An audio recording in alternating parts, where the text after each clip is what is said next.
When the Japanese car manufacturers began to ramp up their production, they copied the British, and indeed they even used some rather pucker British names for their cars, such as the Cedric and the Sylvia. Now the Chinese are prepared to use British technology, but they're not that keen to be seen to be copying.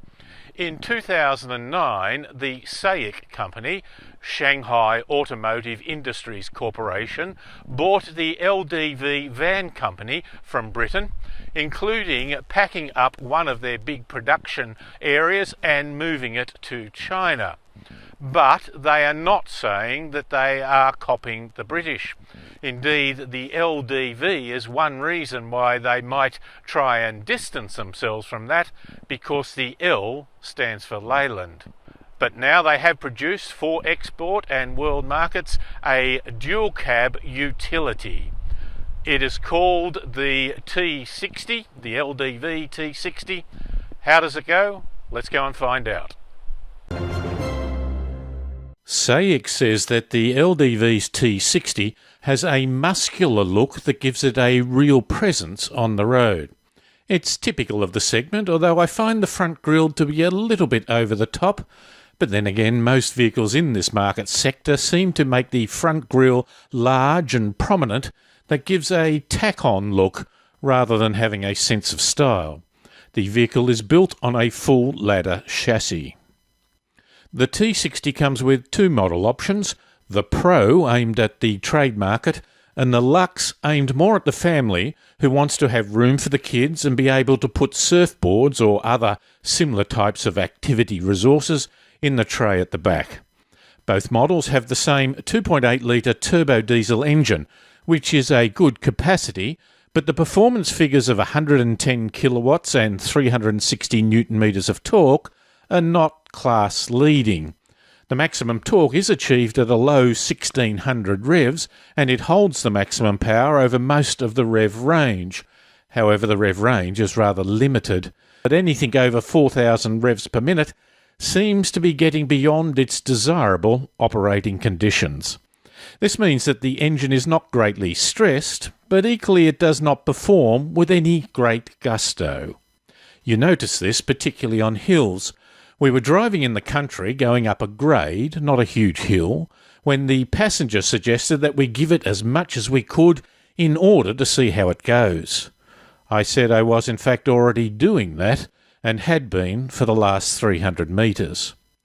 It made you cautious to overtake on rural roads for fear that you would run out of room, although for some other drivers having enough room didn't seem to matter.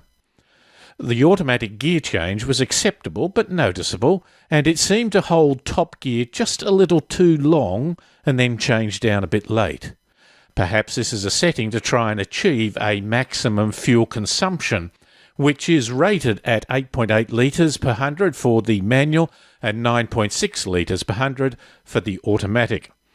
All models have electric four-wheel drive selection with low range, and the Luxe is fitted with a rear differential locker. Neither model has a central diff, so if you are in four-wheel drive and trying to go around the car park, you can feel the tyres scrubbing. The turning circle, like many of these vehicles, is not great at 12.6 metres. We took the car on a range of rural roads outside the major regional city of Bathurst. They had had a bit of rain and they needed a bit more, but it is still a wonderful representation of Australia where the broad plains open up before you. It was also an area where utes are common. The vehicle comes with standard 17-inch alloy wheels. The theory is that the bigger they are, the better they look. Well, maybe. See, bigger wheels correspond with lower profile tyres, which are not ideal for this type of vehicle in handling the rough stuff or simply giving a reasonable, smooth ride on the highway. 17-inch wheels are about right. Positively, the T60 has a full-size spare. As far as the ride goes, the T60 was good on standard highways, but as you got onto the secondary rural roads, it became noticeably jarring on the bumps. Surprisingly, the Workhorse Pro model seemed to be a little better than the Lux, which contradicted the intent. SAIC are proud of the size of their vehicle when compared with the top-selling ute at the moment in Australia, the Ford Ranger. The T60 is rated with a 3-tonne towing capacity. The Pro manual has the biggest payload rating of 1,025 kilograms, but this reduces with the automatic gearbox and if you move up to the Lux model. The Lux automatic payload is 815 kilograms. One of the good points is that both models come with a standard plastic tub liner, which can cost up to $1,000 or even more as an option on some of the competitors. In the interior, you sit well in the T60, although the seats are a little flat and lack some sideways support. The great feature in the cabin is the 10-inch colour touchscreen that comes with Apple CarPlay and Android Auto. With such a large screen, each of the buttons displayed are of such a good size that it becomes wonderfully easy and practical to use. The Pro gets cloth seats and the Lux gets leather with front seats heated and electronically operated. While the seats in the back of this style of vehicle are never the height of luxury, the room is usually okay and the T60 is good. This vehicle has achieved a 5-star ANCAP safety rating. It does so with 6 airbags. Front and passenger, side airbags, roof curtain airbags that extend to the rear passenger compartment, electronic stability control, rollover movement intervention, hill descent control, hill start assist, driver fatigue monitoring, tyre pressure sensing, reversing camera and rear parking sensors.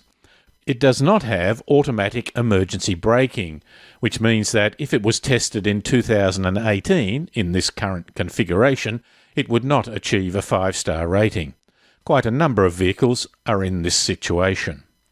Cruise control is standard, but it is not adaptive. Some years ago, we had in Australia a father and son team that sold new carpets and did their own television ads.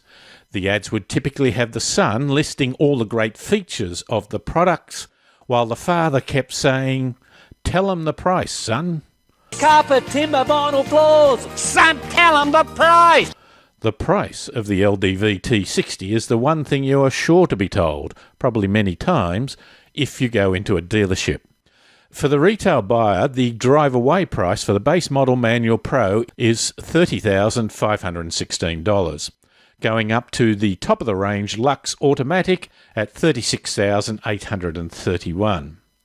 It gets better for business owners with an ABN number, where you can save a bit over $1,500 on the base model and nearly $2,000 on the top of the range. So, in conclusion, the Australian market for utilities, particularly dual cab models, has been booming. The LDV T60 is certainly capable to hold and tow a load, to have room for the kids and their gear, and to get you into the country at a steady pace. Many of its sales will be in urban areas where its tiring ride on the poorer rural roads will not be a problem. And it is certainly cheaper than the current top-selling models in the market, while still having some good features. It will capture some of the usual buyers, but may also tempt a few more people away from an SUV.